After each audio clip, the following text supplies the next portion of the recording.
तो दोस्तों कल हमने आपसे एक वोटिंग करवाई थी और वोटिंग के जरिए पूछा गया था कि आने वाली जो वीडियो है वो आपको किस टॉपिक पे चाहिए। तो काफी सारे साथियों ने अपने वोट दिए हैं और जिसके पक्ष में ज्यादा जो वोट आए हैं उसी के पक्ष में हम ये वीडियो वो बना रहे हैं। लेकिन सबसे पहले वोटिंग की जो रिपोर्ट है मैं आपको दिखा देता हूं। यहाँ पे ये जो वीडियो है तकरीबन दोपहर 12:30 बजे के लगभग है वो मैं बना रहा हूं, तब तक की ये रिपोर्ट है। तो यहाँ पे देखिए 509 कैंडिडेट ने वोट दिए और इनमें सबसे ज्यादा जो वोट प्राप्त हुए हैं वो आरटी एडमिशन को लेके हुए हैं। 51% लोगों ने इसके पक्ष में वोट दिए। इसके बाद आरबीएससी मार्क्स इंप्रूवमेंट है 2 नंबर पे रहा है और इसके पक्ष में 28% वोट गए हैं। तीसरे नंबर पर महंगाई राहत कैंप है 13% वोट गए हैं और यहाँ पे चौथे नंबर पे स्कूल की मान्यता है 8% वोट गए। तो भैया वोटिंग के हिसाब से देखें तो भैया आरटी वाले हैं, इस बार वो जीत गए।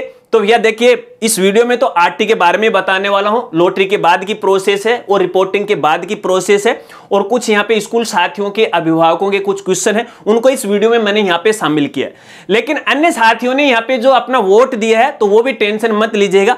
मार्क्स इंप्रूवमेंट को लेकर भी आज वीडियो आ जाएगी, तकरीबन रात के 9 सवा 9 बजे वीडियो है मैं अपलोड करने वाला हूं। पूरे डाउट्स आपके क्लियर कर दूंगा। तब तक भैया ये वीडियो अगर आप पहले देख लेते हो तो और भी अपने सवाल हैं कमेंट में है वो कर सकते हैं। ये जो अपनी पोस्ट डाली ना इसके नीचे आपको वोटिंग करनी है और अपना सवाल है वो पूछना है। चलिए यहाँ पे अन्य साथियों ने भी जो महंगाई राहत कैंप है और स्कूल मान्यता है उनके लिए भी वीडियो लेकर आऊंगे, लेकिन आपके वोट थोड़े कम है। अगर कोई अपडेट नहीं आया तो हो सकता है कि शायद कल भी इन टॉपिक पे आपके लिए मैं वीडियो बना दूं। खैर कोई बात नहीं, बढ़ते हैं वीडियो की तरफ और आरटी एडमिशन 2023-24 की बात करते हैं। अगर आपको जानना है तो वीडियो के साथ वो आप बने रहिए।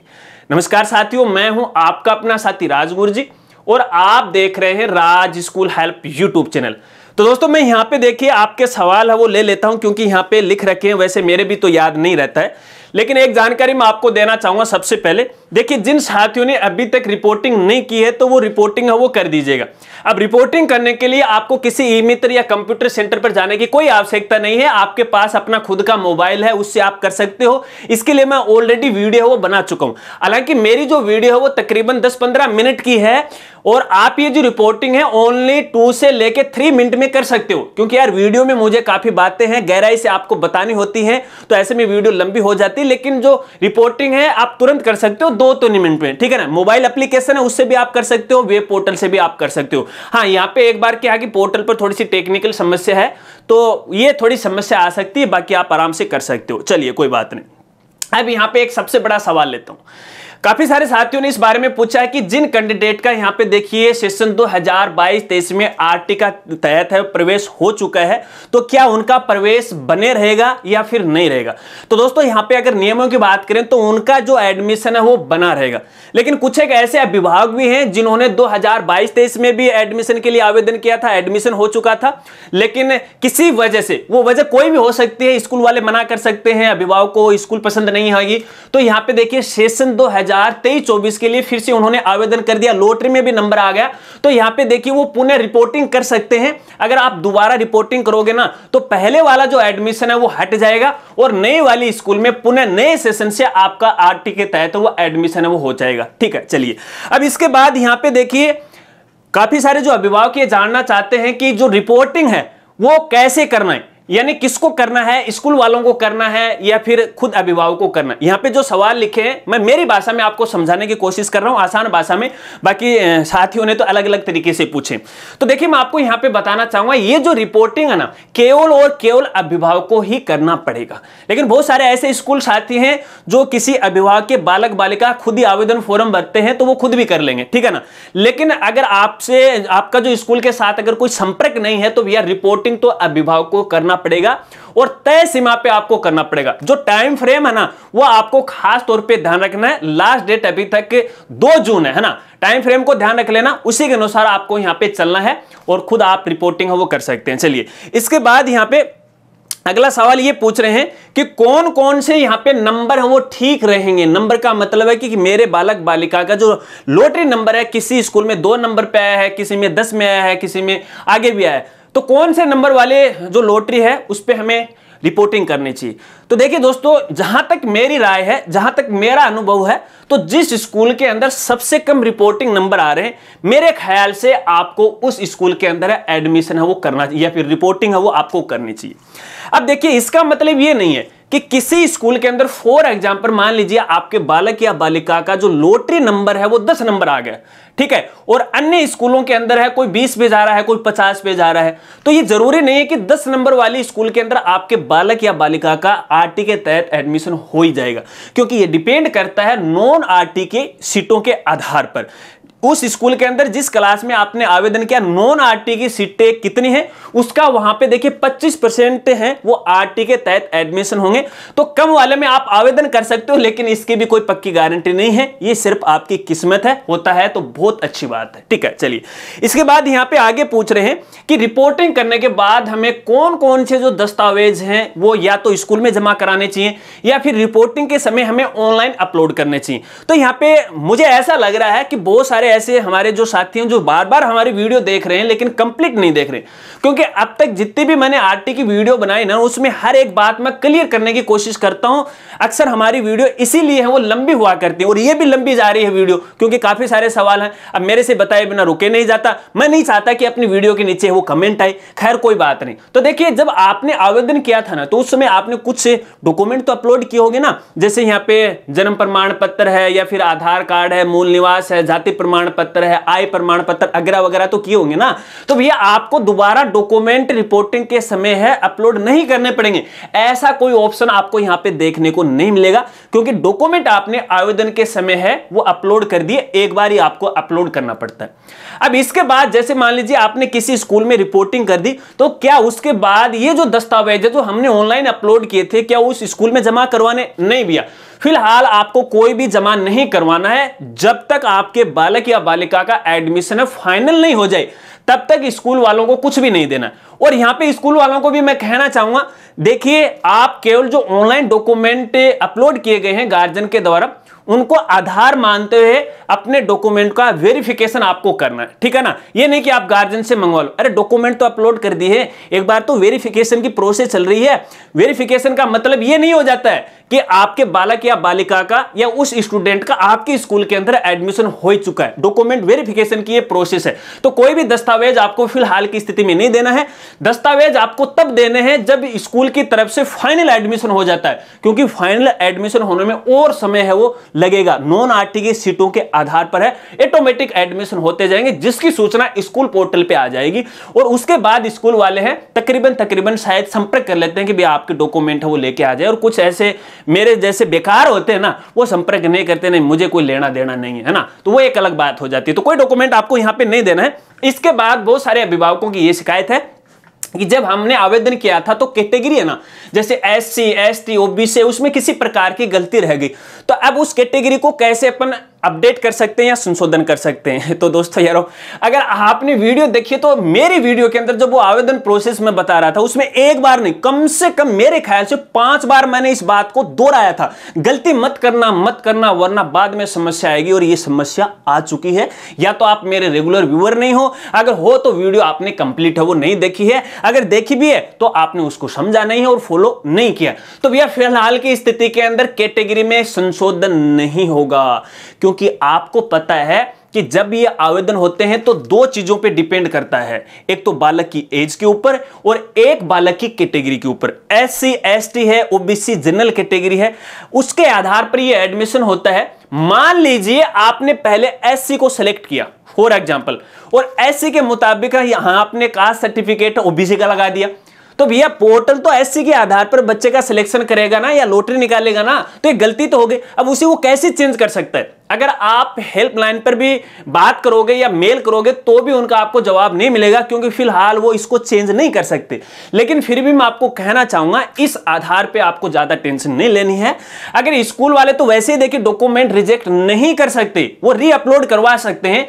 तो अगर रीअपलोड वो करवाते हैं तो भैया वहां पे एक साधारण सा प्रार्थना पत्र उस डॉक्यूमेंट के साथ आप अटैच कर सकते हैं कि ऑनलाइन आवेदन फॉर्म भरते समय गलती हो गई और बच्चे की जो वास्तविक जो कैटेगरी वो ये है, और उसका एक प्रमाण पत्र पत्र आपको देना पड़ेगा, यानी कास्ट सर्टिफिकेट है वो आपको यहां पे देना पड़ेगा। स्कूल वालों से कहना चाहूंगा कि यदि ऑनलाइन आवेदन पोर्टल में आवेदन करते समय बालक बालिका के जैसे यहां पे पिता के नाम में माता के नाम में ऐसा हो गया है, पिता की जगह माता का नाम लिखा गया और माता की जगह पिता का नाम लिखा गया, एक तो ये, इसके साथ यहां पे जो कैटेगरी, इस आधार को मानते हुए भी आपको डॉक्यूमेंट री अपलोड नहीं कराओगे तो मेरे ख्याल से वही अच्छा रहेगा, क्योंकि गलती हो जाती है बाद में विभाग इसका मौका देगा। स्कूल लेवल पे जब एडमिशन फाइनल हो जाएंगे तो स्कूल लेवल है, इसको अपडेट है वो करवा सकती है, लेकिन इसके लिए बाद में आपको मौका मिलेगा। इस बात को आपको खास तौर पे ध्यान रखना। चलिए इसके बाद यहां पे देखिए कुछ साथियों का यह सवाल है कि एक बार रिपोर्टिंग करने के बाद क्या हम दूसरी स्कूल में रिपोर्टिंग कर सकते हैं कि या फिर स्कूल चेंज कर सकते हैं? बिल्कुल कर सकते हैं आप, लेकिन समझिए इस बात को। देखिए यहां पे रिपोर्टिंग करने का जो लास्ट डेट है वो यहां पे 2 जून दी गई है, ठीक है। आप 2 जून तक चाहो जितनी बार है एक स्कूल से दूसरी स्कूल में रिपोर्टिंग कर सकते हो, लेकिन रिपोर्टिंग होगी एक स्कूल के अंदर, जैसा कि मैंने मेरी वीडियो में आपको करके दिखाया है। क्योंकि जैसे मान लीजिए आपने एक स्कूल में रिपोर्टिंग कर दी, फिर 2 दिन बाद में आपका मानस बन गया कि इसमें नहीं करूंगा मैं तो इसमें करूंगा, तो आपने दूसरी वाले पे कर दी, तो पहली वाली तो हट गई और दूसरी वाली है वो एक्टिव हो गई। लेकिन एक और बात यहां पे खास है, अगर यहां पे मान लीजिए स्कूल के द्वारा रिपोर्टिंग करने के बाद यानी अभिभावक ने रिपोर्टिंग की, उसके बाद स्कूल वालों ने डॉक्यूमेंट वेरीफाई कर दिए, तो उसके बाद आप रिपोर्टिंग नहीं कर सकते। इस बात को आपको ध्यान रखना है। जब तक वो डॉक्यूमेंट को छेड़छाड़ नहीं करेंगे ना तब तक तो आप उसमें चेंज कर सकते हो, लेकिन भैया छेड़छाड़ करते ही फिर आप चेंज नहीं कर सकते। इस बात को आपको खास तौर पे ध्यान रखना। चलिए इसके बाद यहां पे बहुत सारे साथियों का यह सवाल है कि आरटी वाले जो स्टूडेंट हैं वो कौन सी क्लास तक है वो फ्री पढ़ेंगे? तो भैया राजस्थान गवर्नमेंट ने इसके लिए आपके लिए या बालक बालिकाओं के भविष्य के लिए अच्छा अवसर दिया है। कक्षा 1 से लेके नहीं, पूर्व प्राथमिक जो कक्षाएं हैं वहां से लेके कक्षा 12वीं तक आपके बालक बालिकाएं बिल्कुल फ्री में पढ़ने वाले हैं आरटी के तहत, चाहे वो लड़का हो या फिर लड़की हो। पिछले सेशन में लड़कियों को फ्री किया था और इस साल यहां पे लड़कों को भी फ्री कर दिया, लेकिन जिनका आरटी के तहत एडमिशन हुआ ना केवल वही फ्री पढ़ेंगे। 1 से 8 तक तो देखिए यहां पे जो अमाउंट आता है वो स्कूल वालों के पास आता है।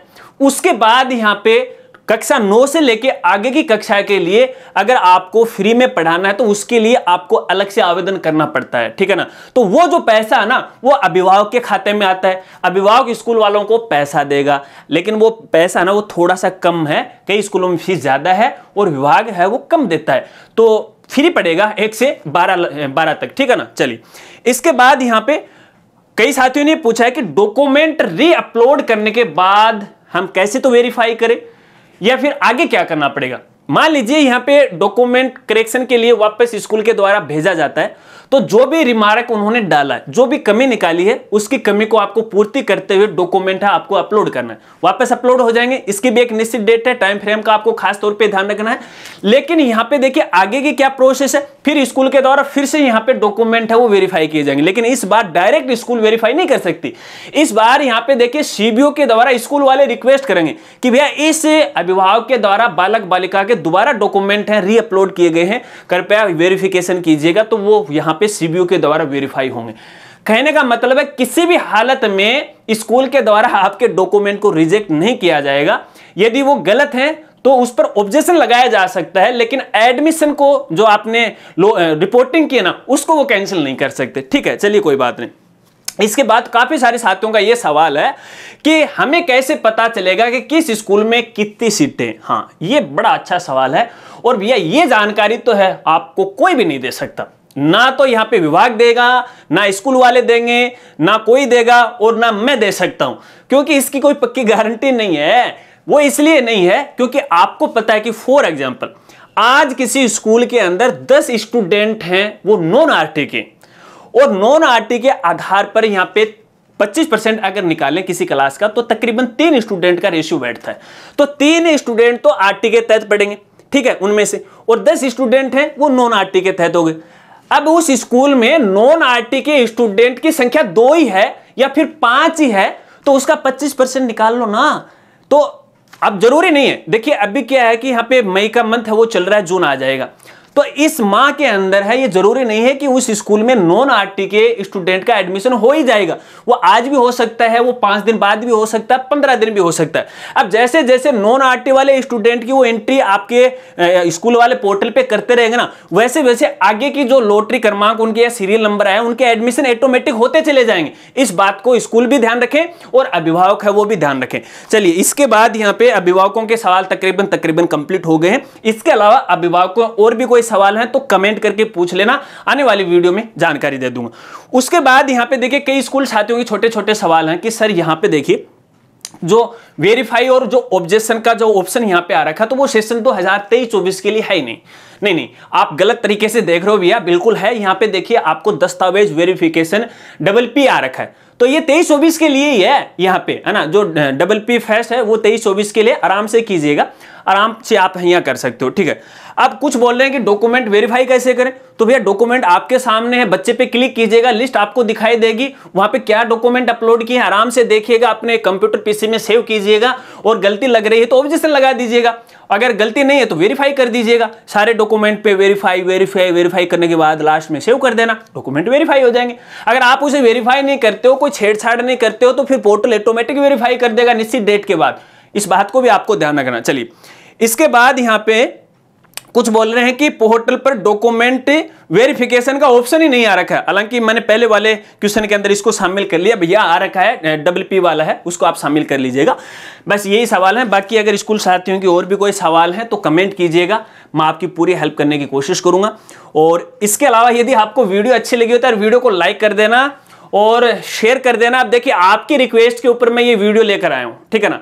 तो देखिए इस वीडियो के ऊपर आपके सबसे ज्यादा लाइक हैं वो आने चाहिए, जितने व्यू आ रहे हैं ना तकरीबन उतने लाइक आने चाहिए, क्योंकि आपके लाइक से, आपके कमेंट से, आपके सब्सक्राइब करने से भी हमें मोटिवेशन मिलता है। अब देखिए इसलिए मैंने आपसे वोटिंग करवाई थी, जिसके पक्ष में ज्यादा वोट थे सबसे पहले वीडियो उनके लिए लेकर आया हूं। अब यार जिन्होंने वोटिंग की है और जिनको ये इंफॉर्मेशन चाहिए थी, अच्छी लगी है, तो प्लीज लाइक है वो जरूर कर दीजिएगा और एक अपना प्यारा सा अच्छा सा कमेंट भी कर दीजिएगा। अगर जानकारी पसंद नहीं आई है, मेरा रवैया आपको पसंद नहीं आया है कि मैंने गलत जानकारी दी है, तो वो राय भी आप अपने कमेंट में बता देना, मैं नाराज नहीं होऊंगा। एकदम वास्तविकता सही के लिए लड़ूंगा, सही जो बातें हैं वो लिखिएगा, इसमें कोई पक्षपात है वो मत कीजिएगा कि राजगुरु जी कल मुझे एक्सपोज कर देंगे वीडियो में, देखिए इसने ये लिखा। नहीं, जो गलत होगा वो गलत है, चाहे मैं हो या फिर आप हो। फिर कहूंगा वीडियो अच्छी लगी हो लाइक कर देना। मिलते हैं फ्रेंड्स अगली एक नई वीडियो के साथ, तब तक के लिए जय हिंद, जय भारत।